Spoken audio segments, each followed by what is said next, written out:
Sí, y se nos da mucho eso, nos encanta, ¿no? Así Por es. ejemplo, algo que menciona Leopoldo, que dice, lo bueno que dejó el movimiento reformado es, por ejemplo, la interpretación de la Biblia, Ujú. ¿sí? La forma de, vaya, tu cosmovisión, llevarla, someterla a las escrituras. Eso es algo muy bueno. Eso es algo que me encanta del protestantismo, ¿no? Que hay esa riqueza. Que sí, como dices tú, hay guerras de que no, es que eso no se interpreta así, no, que lo sacaste de contexto, no, que eso no va a ir. Bueno, al final de cuentas, nunca vamos a estar de acuerdo. Y Pero me encanta, eso me encanta. fíjate un detalle, por ejemplo, leyendo a Teófanes Seguido, que es un historiador muy reconocido, habla de Lutero y habla del sacerdocio de todos los creyentes, que precisamente es lo que se justifica para decir que todo cristiano pues tiene la autoridad y capacidad de interpretar la Biblia. Y Martín Lutero, como dicen, hay diferentes Luteros también. O sea, es lo que vuelvo a insistir, hay diferentes Calvinos, diferentes Luteros.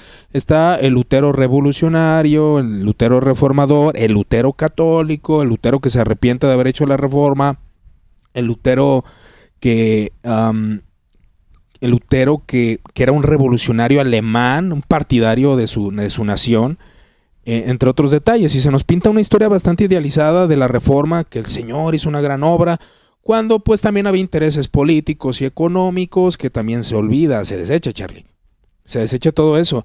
La reforma no fue algo netamente teológico, pero bueno, va a implicaciones, porque hay mucho... Lutero, Calvino era sumamente político. De hecho, publicó una frase de Jacobo Rousseau que dice: aquel que conoce a Calvino solamente como teólogo tiene una visión de Calvino muy limitada. Y la verdad sí es cierto, porque hay Calvinos diferentes. Y lo que podemos hacer, al menos como estudiantes laicos, que eso es lo que somos, es tomar las versiones, leer el libro de Zweig y hacernos una idea, leer el libro de Giorgio Tour, de Calvino, el que comentabas que tienes ahí de los 500 años de la Reforma, creo. Uh, y todas estas historias de Calvino, pues hacernos una visión más realista, que fue un hombre con muchos defectos, con errores, pero también fue un hombre brillante, que fue un hombre que pues se acusa de autoritario.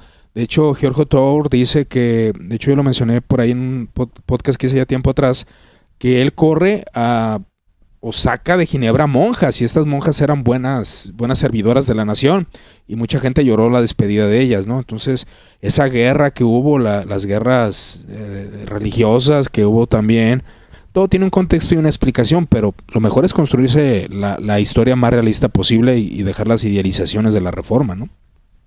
Sí, bajarlos del pedestal y ponerlos al lado de nosotros, simplemente, ¿no? O Sí, sea, lo exacto. que son. Fueron siervos de Dios, no lo dudamos. Hay personas que sí lo dudan, ¿verdad? Al menos yo no lo dudo. Fueron siervos de Dios, Claro. sí. Personas igual de pecadores, que ellos hubiesen aborrecido ya, que el movimiento se llamara más adelante calvinistas o luteranos, que hubiesen aborrecido eso, y es algo Así que es. aplaudir. Y es cierto, o sea, no podemos tener un punto de vista objetivos sobre su vida.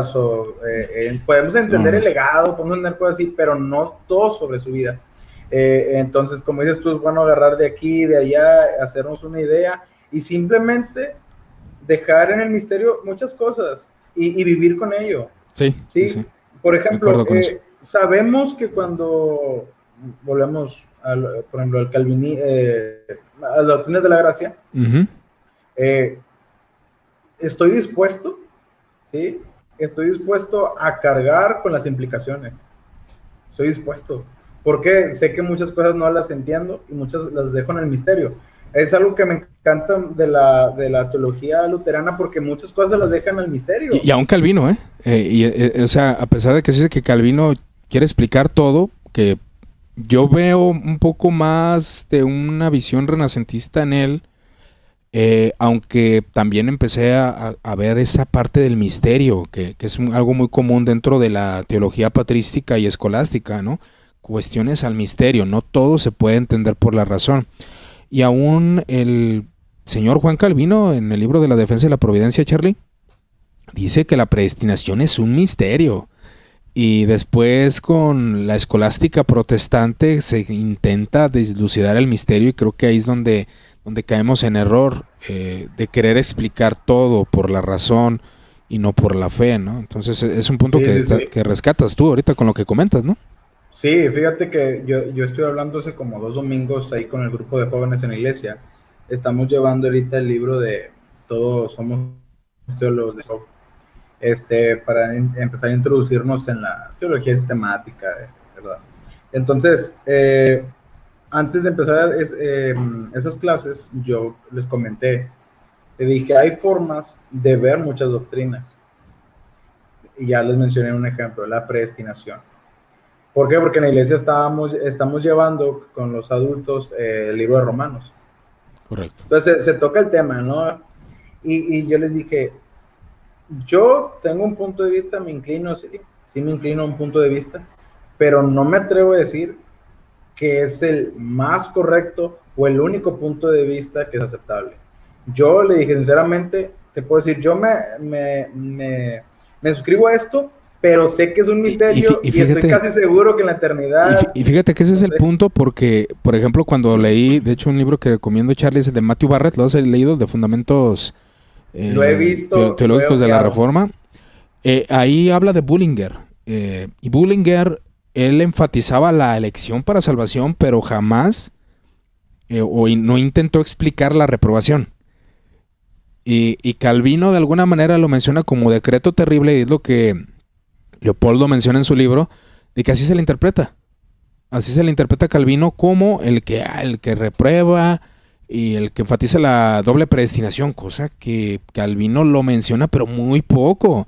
De hecho, él habla más de la unión con Cristo, más de los sacramentos, más de la historia eclesiástica que esos temas. Y el punto es que como se sesga Calvino y se le enfatiza por la doctrina de la predestinación, pues todos creen que Calvino se conoció por eso, cosa que no. Entonces, pues ese es el punto. Bullinger siendo reformado y dentro de la teología reformada, que Jacobo Arminio es donde entra, él habla de la predestinación. Él dice, bueno, hay diferentes posturas, no hay un consenso. Uno cree que Adán fue reprobado antes de que pecara, otros que fue reprobado cuando pecó, otros de que fueron dejados, ¿no? Infralapsarianismo, supralapsarianismo. Entonces hay diferentes posturas dentro de la teología reformada. Entonces, ¿cómo quieren monologar el supralapsarianismo o unificar, más bien esa es la palabra, que solamente hay una doctrina? Cuando Bullinger, siendo reformado, él no explicaba y no le interesaba hablar de la reprobación para condenación, lo dejaba al misterio. Solamente explicaba la elección para salvación. Y eso es lo que también no entendimos nosotros, de que había diferencias dentro de la reforma.